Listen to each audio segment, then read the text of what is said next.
जंग के जख्म मिटाएगा भारत। प्रधानमंत्री नरेंद्र मोदी ने क्या किया? यह मदद जो आप देख रहे हैं भारत से भेजी गई है ईरान। इस वक्त जंग के हालात में जब बताया जा रहा है सैकड़ों लोगों की जान ईरान में हो गई है, चली गई है, तब भारत ने यह मदद भेजी है वहां के लोगों के लिए।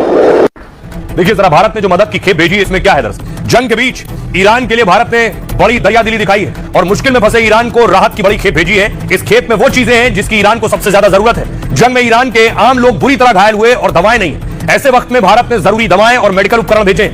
युद्ध के बीच भारत ने हवाई मार्ग से ईरान को मदद भेजी है। क्या जंग के बीच मोदी की कूटनीति का यह एक और बड़ा कदम है? भारत की राहत सामग्री ईरान की रेड क्रिसेंट सोसाइटी को सौंपी गई है। रेड क्रिसेंट ईरान का सबसे बड़ा मानवीय और राहत संगठन है। आपदा में ईरान में इलाज और दवाओं का जिम्मा यह संस्था उठाती है, लेकिन बम और मिसाइल हमलों से रेड क्रिसेंट का स्टॉक करीब खाली हो गया। चीन ने ईरान की इस संस्था को $2 लाख की मदद देने का वादा किया है, लेकिन भारत ने तो हवाई हमलों के बीच ईरान को मदद पहुंचा दी है। ईरानी दूतावास ने भारत की मदद को अहम बताया और कहा हम आप बहुत दयालु हैं। शुक्रिया अदा किया भारत का। भारत की ओर से भेजी गई मेडिकल सहायता ईरान तक पहुंच गई है। यह मदद ऐसे वक्त पर आई है जब ईरान में स्वास्थ्य सेवाओं का भारी दबाव है। अमेरिका और इजराइल के हमलों का असर ईरान की आम जनता पर भी पड़ा है। ऐसे में भारत जैसे दोस्त की मदद के साथ हाथ बढ़ाना मायने रखता है। भारत ने इससे पहले जहाजों के मामले में भी बहुत भारी मदद की है। श्रीलंका के पास समंदर में जब हमारे जहाज पर हमला हुआ, ईरान का कहना है तब बदकिस्मती से कुछ दूसरे देशों ने सहयोग से इनकार कर दिया था। हम समय आने पर उन्हें भी इसका कड़ा जवाब जरूर देंगे जिन्होंने इनकार किया, लेकिन फिलहाल भारत के लोगों और सरकार का तहे दिल से शुक्रिया अदा करते हैं। सुनिए जरा प्रधानमंत्री नरेंद्र मोदी ने पहले क्या कहा था और ईरान के एम्बेसडर क्या कह रहे हैं। साथियों, 21वीं सदी का एक कालखंड न भूतो न भविष्यति जैसा है। एक तरफ युद्ध की विभीषिका है, सप्लाई चेन फिर से तहस नहस हो रही है, संयुक्त राष्ट्र जैसी वैश्विक संस्थाओं की प्राथमिकता पर सवालिया निशान लग रहे हैं, और ऐसे कालखंड में हमारा भारत इन विपरीत परिस्थितियों में भी आगे बढ़ रहा है। भारत सरकार के साथ हमारे बहुत अच्छे संबंध हैं। हमें उच्च अधिकारियों से चर्चा की है। हमें अल्लाह की प्रार्थना करनी चाहिए कि मिडिल ईस्ट में भी सभी बाधाओं को दूर करे। हमने समस्याओं का हल करने के लिए अपनी तरफ से पूरी कोशिश की है और हमें यकीन है कि जल्द ही आपको अच्छी खबर मिलेगी।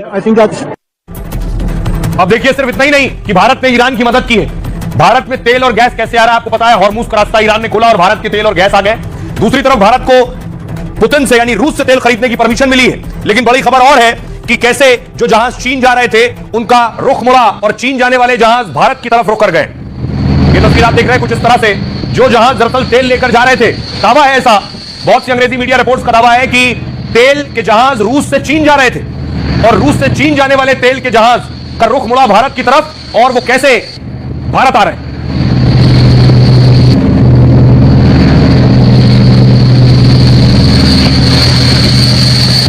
आइए अब आपको बताऊं कि कौन सा रूट लिया था इन्होंने, किस रूट से आ रहे थे। मैप के जरिए मैं आपको बताऊंगा कि ये आप मैप देख रहे हैं, इसमें देखिए जरा किस तरह से रूट देखिए कैसे लिया है। रूस से रूट लिया है, बाल्टिक सागर, नॉर्थ सी, इंग्लिश चैनल होते हुए अटलांटिक महासागर, भूमध्य सागर, सुएज नहर, लाल सागर, अदन की खाड़ी, अरब सागर, और ये बताया गया साउथ चाइना सी में था और वहां से फिर मुड़ा है। फिर से प्ले कीजिए जरा और देखिए कैसे ये और किस रास्ते से ये निकला था। मॉस्को के पास से बाल्टिक सागर से तेल लेकर चला था तेल का जहाज और इसका रूट था कि इसे चीन जाना है यहां से तेल लेकर, लेकिन ये चीन की तरफ जा ही रहा था और उसके बाद बताया गया साउथ चाइना सी से वापस भारत की तरफ मुड़ गया है। ये आखिर कैसे हुआ, ये बड़ी चीज है और ये क्या भारत की ताकत को भी बताता है। आइए आपको बताऊं अब ये हुआ क्या और कैसे। कूटनीति में हिंदुस्तान दुनिया का रुख मोड़ना जानता है, चाहे हॉर्मुज से जहाज निकालना हो या